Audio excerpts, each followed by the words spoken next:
आज का टॉपिक बिल्कुल कोर सिविक्स वाला है। हम समझेंगे पॉलिटिकल पार्टीज का मतलब क्या होता है, वो काम क्या क्या करती हैं और डेमोक्रेसी में उनकी जरूरत क्यों पड़ती। सबसे पहले मीनिंग क्लियर कर लेते हैं। पॉलिटिकल पार्टी बेसिकली लोगों का एक ऑर्गेनाइज्ड ग्रुप होता है जिनके कुछ कॉमन आइडियाज और गोल्स होते हैं और जो इलेक्शन जीतकर गवर्नमेंट बनाने या पावर में आने की कोशिश करते हैं। ये क्लैरिटी जरूरी है क्योंकि बिना मीनिंग के फंक्शंस और नेसेसिटी दोनों वेग हो जाते हैं। अब सोचो, डेमोक्रेसी में वोटर्स को चॉइसेस चाहिए होती हैं।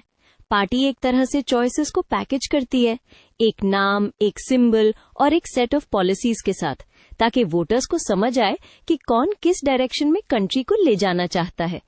इससे डिसीजंस इजी और मीनिंगफुल हो जाते हैं। चलो अब फंक्शंस को सिस्टमैटिकली देखते हैं। सबसे ऑब्वियस फंक्शन इलेक्शंस कंटेस्ट करना और कैंडिडेट्स फील्ड करना। ये इम्पोर्टेंट इसलिए है क्योंकि इलेक्शन सिर्फ इंडिविजुअल्स का कंपटीशन नहीं होता, बल्कि डिफरेंट विजन्स और प्लान्स का कंपैरिजन होता है। नेक्स्ट फंक्शन है पॉलिसीज और प्रोग्राम्स बनाना। पार्टी मैनिफेस्टो में प्रॉमिसेस और प्रायोरिटीज सेट करती है। ये स्टेप डेमोक्रेसी को डायरेक्शन देता है, वरना गवर्नमेंट डिसीजंस रैंडम लगने लगते हैं और पब्लिक को पता ही नहीं चलता कि गोल क्या है। अब जब पार्टी जीत जाती है तो वो गवर्नमेंट बनाती और चलाती है। मिनिस्टर्स, डिपार्टमेंट्स और लॉ मेकिंग का कोऑर्डिनेशन बिना पार्टी स्ट्रक्चर के बहुत मेसी हो जाता। पार्टी डिसिप्लिन से डिसीजन मेकिंग स्मूदर होती है और रिस्पॉन्सिबिलिटी का चेन क्लियर होता है। एक और सुपर इम्पोर्टेंट फंक्शन होता है ऑपोजिशन का रोल। जो पार्टी पावर में नहीं होती वो गवर्नमेंट को क्वेश्चन करती है, मिस्टेक्स पॉइंट आउट करती है और बेटर ऑल्टरनेटिव्स देती है। इससे अकाउंटेबिलिटी बनती है और डेमोक्रेसी का हेल्थ यहीं से मेजर होता है। पार्टीज पब्लिक ओपिनियन भी शेप करती हैं। रैलीज, डिबेट्स, कैंपेन्स और डिस्कशंस के थ्रू इश्यूज को स्पॉटलाइट में लाती हैं।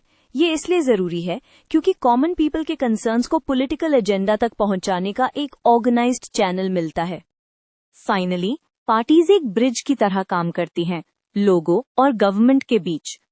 लोकल वर्कर्स, लीडर्स और रिप्रेजेंटेटिव्स के थ्रू कंप्लेंट्स, डिमांड्स और फीडबैक सिस्टम तक जाता है। अगर ये लिंक ना हो तो पब्लिक और गवर्नमेंट के बीच गैप बढ़ जाता है। अब आते हैं नेसेसिटी पर, क्यों जरूरी है। रियलिटी ये है कि मॉडर्न डेमोक्रेसी में डिसीजंस कॉम्प्लेक्स होते हैं और पॉपुलेशन ह्यूज होती है। पार्टीज टीम वर्क, प्लानिंग और लॉन्ग टर्म प्रोग्राम्स प्रोवाइड करती हैं। इससे गवर्नेंस स्टेबल होता है और वोटर्स को समझ आता है कि परफॉर्मेंस का क्रेडिट या ब्लेम किसको देना है। और सोचो, अगर पार्टीज ना हो, हर कैंडिडेट इंडिपेंडेंट हो, तो वोटर के लिए चॉइसेस कंपेयर करना टफ हो जाता। गवर्नमेंट बनाने के लिए अलायंसेस एड हॉक हो सकते हैं और रिस्पॉन्सिबिलिटी फिक्स करना मुश्किल।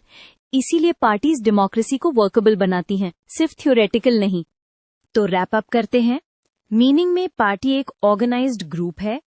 फंक्शंस में elections, policies, government opposition, public opinion और पीपल गवर्नमेंट लिंक आता है। और नेसेसिटी में मेन पॉइंट ये है कि पार्टीज डेमोक्रेसी को रन करने लायक बनाती हैं। बस इतना याद रखो, पार्टीज चॉइसेस, कोऑर्डिनेशन और अकाउंटेबिलिटी क्रिएट करती हैं।